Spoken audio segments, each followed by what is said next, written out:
this session so that we can also post this on our website. It'll take Brian a couple days to run it through the wash, if you will, to make it YouTube friendly. I don't pretend to understand all that, but in a couple days this presentation will be on the township website. I'm also giving this at 6 o'clock tonight, and I'm doing it again on April 10th at 9 a.m. and at 6 p.m. Just to give people an opportunity. My name's Andy Rose. I'm the township administrator.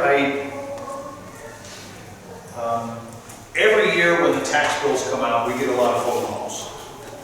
Understandably, I get that. And people ask about their tax dollars and where they're going. And I thought, you know, maybe a very elementary class just to explain where tax dollars go might be a good idea, and talk about some of the terminology that's thrown around that a lot of people may not understand. So I'm going to cover some basic definitions and terminology. I'm going to talk about House Bill 920, which is very, very important to you. It was enacted in 1976. We're going to talk about the actual breakdown of tax dollars for those that live in Concord Township. I'm going to go on a limb and say everybody here is a Concord Township resident. I'm not going to talk about Mentor's taxes, Mentor Lake, or any, you know, this class is, or this is geared strictly towards Concord Township. And we're going to talk about a couple of myths that float around that we hear on a pretty regular basis, and then you know, I've got a section for questions at the end. But you know, if you have a question in the middle of this is a back and forth forum. So please, if you have a question, please ask it. So, talk about some basic definitions. Everybody's heard the term millage, but what is a mill? Years and years ago, the geniuses in Columbus decided that's what they were going to call millage instead of a tax, but it's basically a tax rate. What it boils down to is a mill is, for every $100,000, a mill equates to $35 per year. So if you have a $300,000 house, 1 mil of taxes is $105. If you have a $200,000 house, it's $70 a year. That's the basic mill. And there's a formula where you take the 100,000 times 35% times 1 mil, which is $1,000.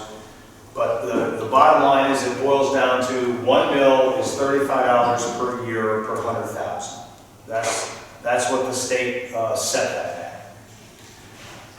Everybody also talks about inside millage, outside millage. Everybody heard those terms, inside, outside millage? Inside millage, the Ohio Constitution guarantees 10 mils of unvoted taxes. Okay? That's not something that you go to the ballot to decide. This is something that was baked into the Constitution back in the early 1800s, 1830s. I want to say. I couldn't find the exact date, but in the 1830s, they put that in there. And for taxing districts, you get up to 10 mils of unvoted taxes. Interestingly enough, it's not voted. It's baked into the Constitution. There was a citizens referendum in November of 1922. There was a citizens referendum that actually tried to increase the inside millage and take it from 10 mils to 15 mils. It failed miserably. And that was the last time inside millage has ever been addressed that I could find in my homework, was in 1922. Outside millage is any millage that hasn't been allocated in the Constitution. That's considered outside millage. That's what you vote on when you go to the ballot. So when the schools put on a levy, the township puts on a levy, the city puts on a levy, the library, any one of the entities puts on a levy and asks the voters to pass that levy, that is, anything that passes is considered outside millage. And that is always subject to a vote by the people.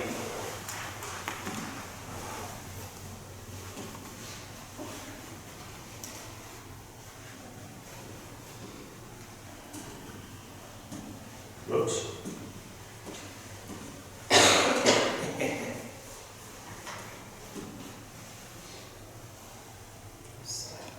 Well, we'll go with the old-fashioned way. Sorry, folks. And then there's two other definitions that people talk about. I hear this. There's market value and assessed value. Market value is what's your house worth? You know, if I go to sell my house, you know, I'm going to talk to a realtor, maybe I talk to an appraiser. It's the market value, and these definitions are from the state, but you know, it's the true, defined as the true cash value that it would likely sell for in the market. Then you have the assessed value, which is 35% of the market value. That's where the 35 per 100,000 comes in. Okay? I explain to people there's assessed value and market value. Regardless of which number you use off the auditor's website, if you follow the formula, the tax amount comes out the same. The simple way to do it is you take the market value. I'm going to use 200,000 for simple math. So if somebody puts a 1 mil levy on the ballot, you know that 1 mil is $35 per 100,000. You have a $200,000 house, so that's $70 a year. That's the easiest way to do it, instead of trying to calculate the assessed value and going through the formula dividing by 1,000. It's a little more cumbersome. I will say, and I'll put a plug in for the auditor's office. They have on their website, and I don't know exactly where it is, but they have a levy calculator that's on their website. So if they get closer to November, if there is a levy on the ballot, you can plug that in and click a button, and it will tell you exactly how much that levy is going to cost you for your specific home. So that's a valuable tool that I thought was a good service that the auditor put out.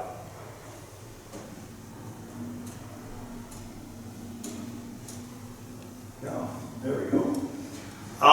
One of the unique things about Concord Township is we have a JED, which is a Joint Economic Development District. A JED is a specific area. We partnered with the city of Painesville, and we did that when I think most of us have been around long enough to remember when Lake East Hospital was in Painesville. They shuttered that, and then they built Tri-Point here, 07, I think, 07, 08. But we established a JED at that time with the city of Painesville, and that specific area over there, businesses and employees pay a 1.75% income tax. The JED was set up to undercut the market to become attractive for other businesses, because most communities charge a 2%, most communities charge a 2% income tax on employee tax and on the net profit of the business tax. Right now we have 7 businesses that participate in our JED. UH Tri-Point, the UH Medical Clinic, which is I call it the Rainbow Building, which is right next door. Stephen Douglas Corporation, that's one of our newer businesses. They started not quite a year ago. Wonderful manufacturing company. OTS, Ordnance Technology Services. Sheets is in the JED. Vista Springs. And then the Skilled Nursing and Rehab Center, that's on Discovery.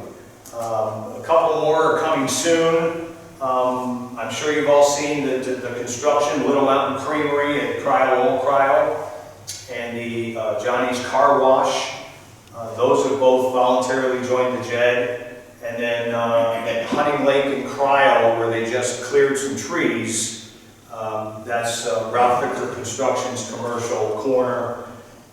Those are also, once they're established, they will be coming to the JED. The JED right now, the income is about, just a whisker, wow, about 800,000 is what the JED brings in to the township. And Yes, sir. the businesses themselves determine if they want to be in the JED or not? Yes.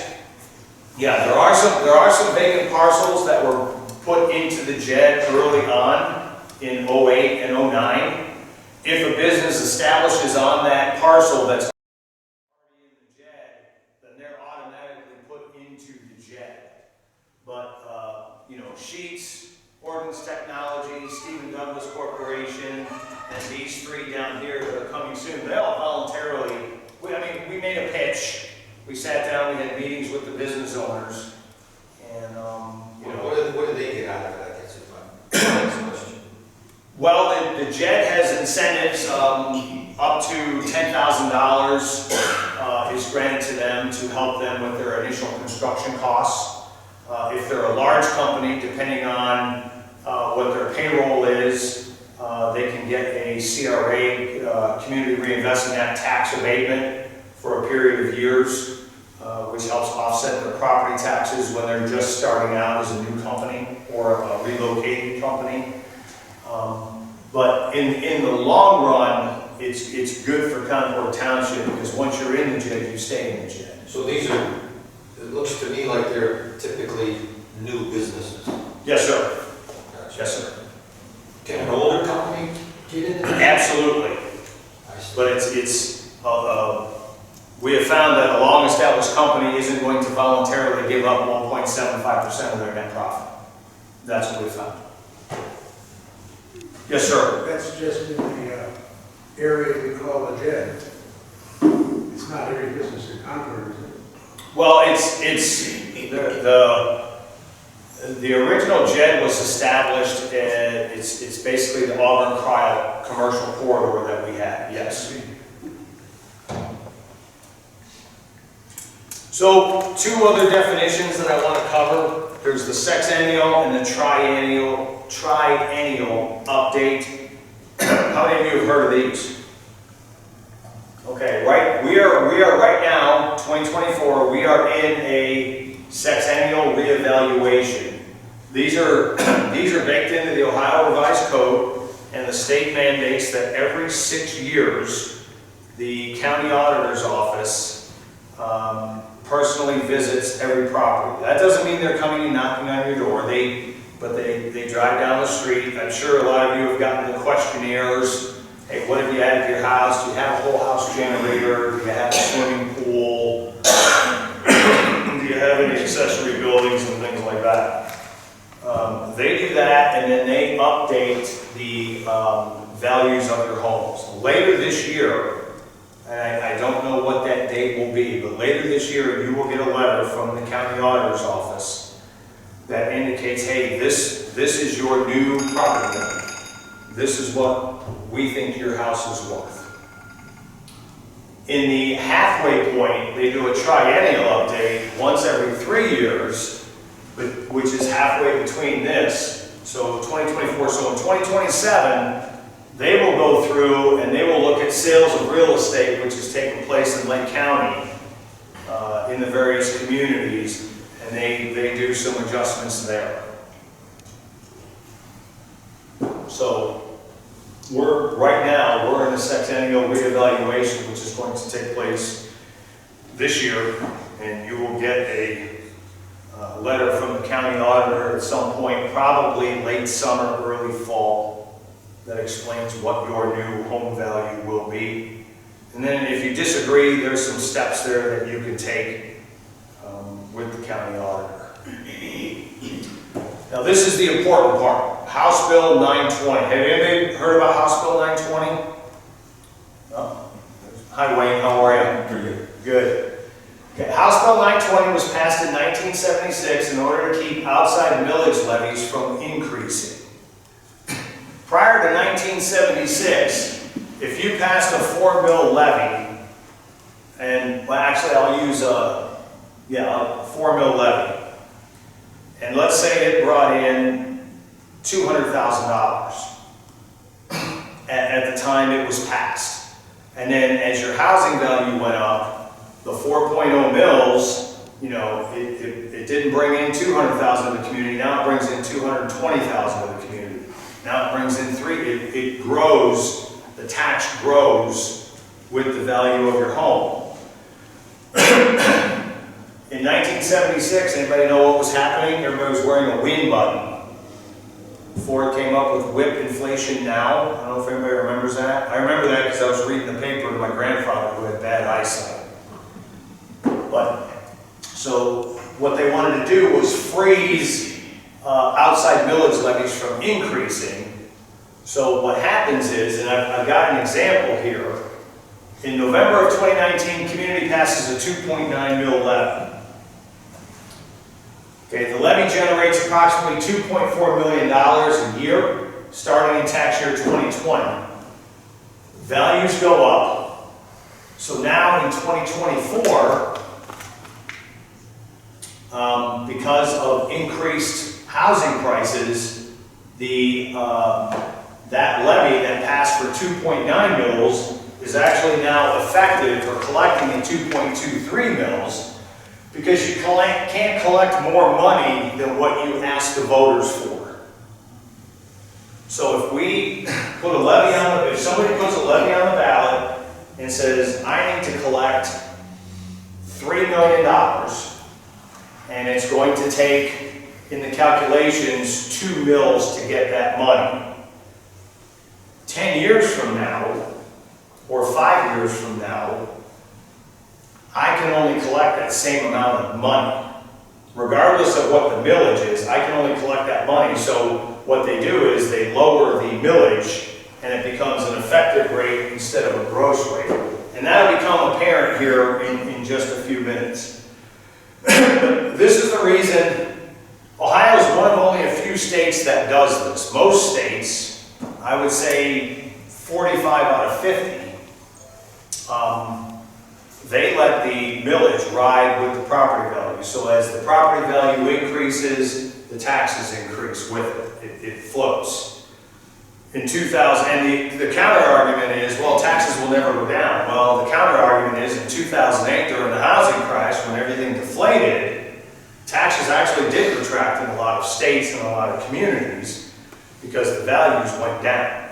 So, but that's why you'll see, you know, you see replacement levies, you see renewal pluses, you see new levies that go on the ballot from time to time, because, you know, if your money never changes, but over time you've got inflation and everything else, that's how communities increase their revenue. So they have to come back to the voters. Everybody get that on 920? Because 920 is really important because it affects the millage. Andy, this is strictly residential property? It affects commercial property too. Okay. Yep. Now, this is an excerpt from my tax bill. I brought my own personal tax bill because I didn't want to put anybody else's up there. But when you look at your tax bill, you have gross taxes, and then you have that reduction factor is always the second line. That reduction factor is House Bill 920. That reduction factor is House Bill 920. And if you look in the upper left, you'll see the gross tax rate, 127.96 mils. Multiply that by 35, that's a couple of bucks. Actually, it's 8,787. Okay, the reduction factor is 0.507. This is for my house. Okay, so my effective tax rate, my millage that I pay is 63, and then they carry it out a lot more decimal points than I care to do math for. But when you look at your tax bill and you look at this reduction factor, that is a result of House Bill 920. Right there. So, and then there's other credits because if you're owner occupied, you get a little credit. You know, if you have a rental property, you won't see this owner occupied one. If you don't run a business out of your home, you get a non-business credit, things like that. But the important thing to take away is that's what this reduction factor is. That is House Bill 920. That is what happened in 1976. Prior to that, there was no reduction factor that was on the books. So when you look at gross tax rates versus effective millage rates, Concord Township is a little bit unique in that we have 3 different taxing areas because we have 3 school districts. We have the Riverside School District, we have the Benner School District, and then there's a little sliver down in the southern part of the township that has Chardon Township. The gross tax rate, as you can see, is in the center column, 97, 111, 112 and change respectively. But the effective tax rate, as a result of House Bill 920, this is what you're actually paying in effective tax rates. So if you live in the Riverside School District, this is where you are, Benner, and then Chardon. So those are the effective tax rates. And then I'm going to explain exactly where those numbers come from. Here's Concord Township.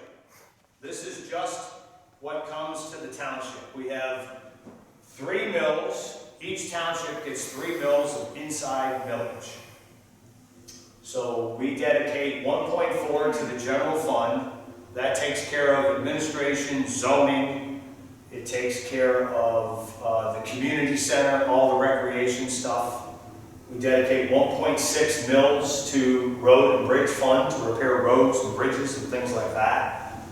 And then we have, and if you'll note the actual tax rates, those don't change because inside millage doesn't go down. That follows your property value.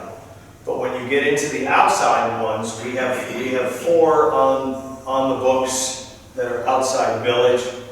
We have the fire protection levy. It was originally passed at 2.7. It's currently effective at 2.04.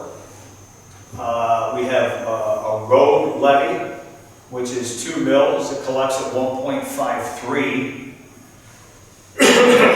We have safety forces. That covers police and fire protection. That is at 3.02. And then the fire station bond levy, which was originally passed at 0.6, is currently the effective rate of 0.53. So that's where we are. And I want to put a little plug in for Concord Township and compare us to the other all 5 townships in Lake County. Okay? These are all effective millage rates. These are what townships are actually paying. We currently have 5.06 mills dedicated to safety, total tax rate of 10.12. Leroy Township's at 738, 1233.4. Perry Township, now keep in mind, Perry Township has a joint fire district with Perry Village, but their taxes that they pay for fire are 10.19, and then their overall is 17.47. Painesville Township and then Madison Township is the highest. They have a joint fire district with Madison Village, and they also have their own police department. Yes, sir. Is that after the levy failed? Yes. What you have any idea what it was before the levy failed? Well, this is what it looks like. If the levy would have passed, that number would be higher. That's what I thought, yeah. Right. This is what it looks like today. This is what it looks like right now for 2024. So, what I find interesting is when you look at Perry, Painesville, and Madison, they pay more for police and fire than we pay for the entire township. But they have more services. They do. Now, in Lake County, on your tax bill, you'll see a blurb that says Lake County. And not everything is broken out. So I decided to break everything out so you can see exactly where your tax dollars are going. So the general fund, the number at the top, 1.0 mils, that is inside millage to Lake County. for the county to run their operations. Everything else below general fund,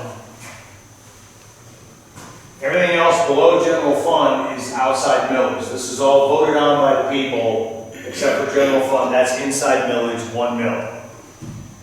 So you have the Adams Board, which is alcohol, drug addiction, mental health services. You have developmental disabilities, narcotics agency, children's services, crime lab, senior levy, metro parks, and Lakeland Community College.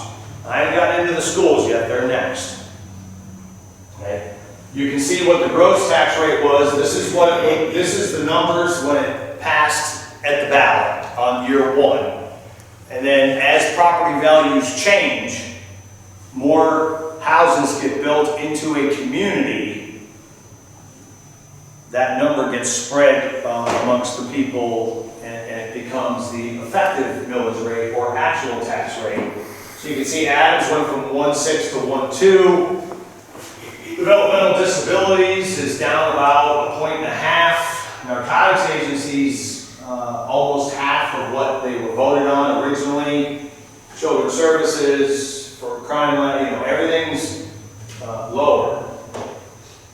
So that is what the county level taxes look like as far as the actual tax rates.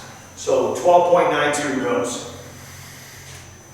Now you get into the school districts. And I don't pretend to know every school financing is truly Chinese arithmetic. But you have three different school political subdivisions in Concord Township. You have Riverside, Mentor's in the center, Chardon's on the right. They have general fund, some have debt. That's probably Parkside Elementary would be my guess, and then the other elementary school, Parkside and Riverview, thank you. And then there's emergency that was passed years ago, and then they have a permanent improvement levy that's also on the ballot. But this is the school's breakdown of their gross tax rate, which is what it was when they came to you on the ballot, and then what the actual tax rate is today.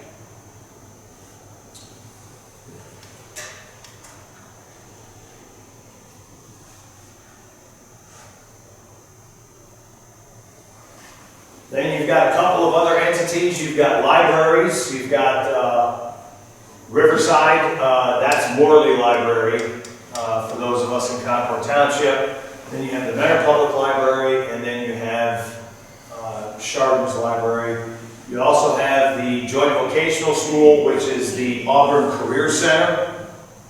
Mentor does not pay into Auburn Career Center. They feed a different technical school or career center. But Riverside and Chardon both are part of the Auburn Career Center taxing district. And then the financing district, that was established, that has Riverside, Painesville, Harvey, Madison, Perry, Fairport. Not Fairport, just those 4.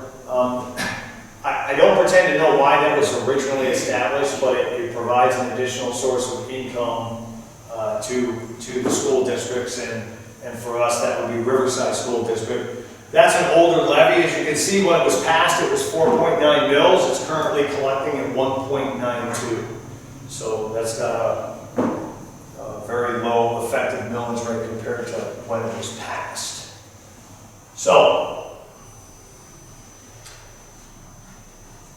when you add everything together, Lake County, which is that long laundry list I gave you, and then there's Concord Township's taxes, the school districts, libraries, Auburn Career Center, and then the Lake County School Financing District. These are the actual levies that you should see on your tax bill, which is this millage highlighted here. I may be off, full disclaimer, I may be off, 100ths, that second decimal point. The county and the state carried out 4 decimal points. I kind of truncated that a little bit. I didn't see the need to go out 4 decimal points, but that is a snapshot of your taxes and where that money goes in Concord Township. And then to further break it down, schools and library, basically 60%, 59.9% goes to schools and library. 22.5% goes to the county and the list of, Lakeland Community College, developmental disabilities, children's services, senior services, and all those other entities. And then 17.6% comes to Concord Township. I point that out because I get the phone call all the time about fixing roads or adding additional pickleball courts, or why can't we put an addition and make our rec center bigger? Can we have some indoor pickleball courts? That's been a popular question. And, 17.5 cents is what comes to Concord Township out of your tax dollar. So it's we run a little leaner than most people realize. A couple of myths that I want to clean up, and I hear these all the time. Okay, the township should have plenty of money with all the new development, because as you build, we've got 2 housing developments that are under construction right now. Ivy Ridge off of Girdle Road, which is one of the last phases of Quail Hollow that started in '86. And then off of Hoosh Road, the Villas of Canterwood has started construction. There's 52 units in there.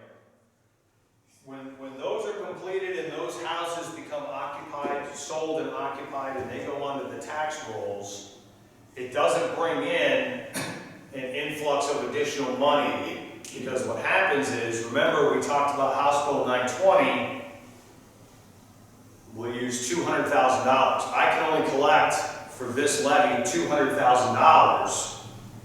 So when you add these new developments in, that $200,000 gets spread loaded, and that's why your effective millage rate may go from 4 to 3.9 to 3.8 to 3.7, because as new businesses and as new houses come into the community, it lowers your tax burden because it spread loads that across the entire community.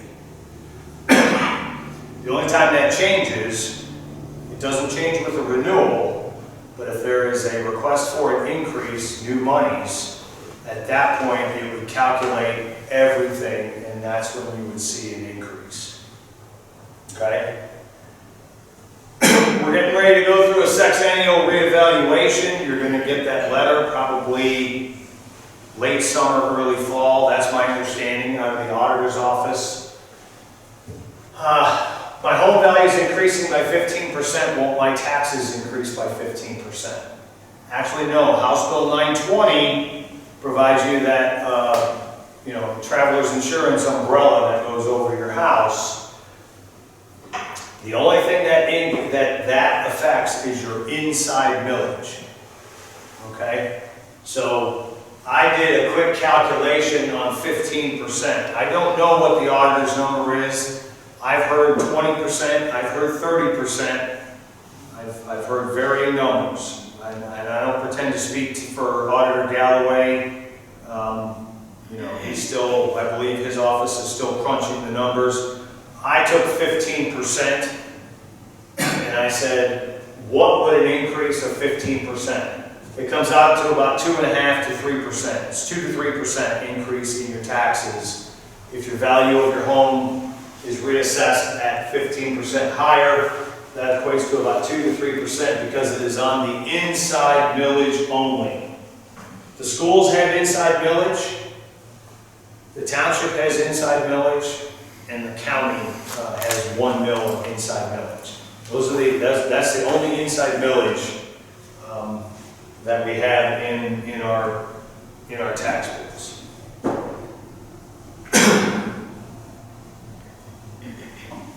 Questions? It's not a super long class, but I'm happy to go over it. I brought copies of my presentation. They will also be on the website. When the video goes up, I will also be providing the slide deck on there, but if anybody wants a copy, I've got it here, and I've also got my business card. If you have questions, please give me a call. But I just wanted to give a general understanding of what the tax picture in Concord Township is. I'm happy to go back to any other slides. I'm happy to answer any questions. If anybody's got anything they want to chime in with, now's a great time. Yes, sir. May I add what I know? Sure. This is an open forum. Okay, I've been talking to Auditor Galloway, and Auditor Galloway, this is many months ago, before the November elections, and he said that he's seeing could be at least maybe at least a 35% increase in property values.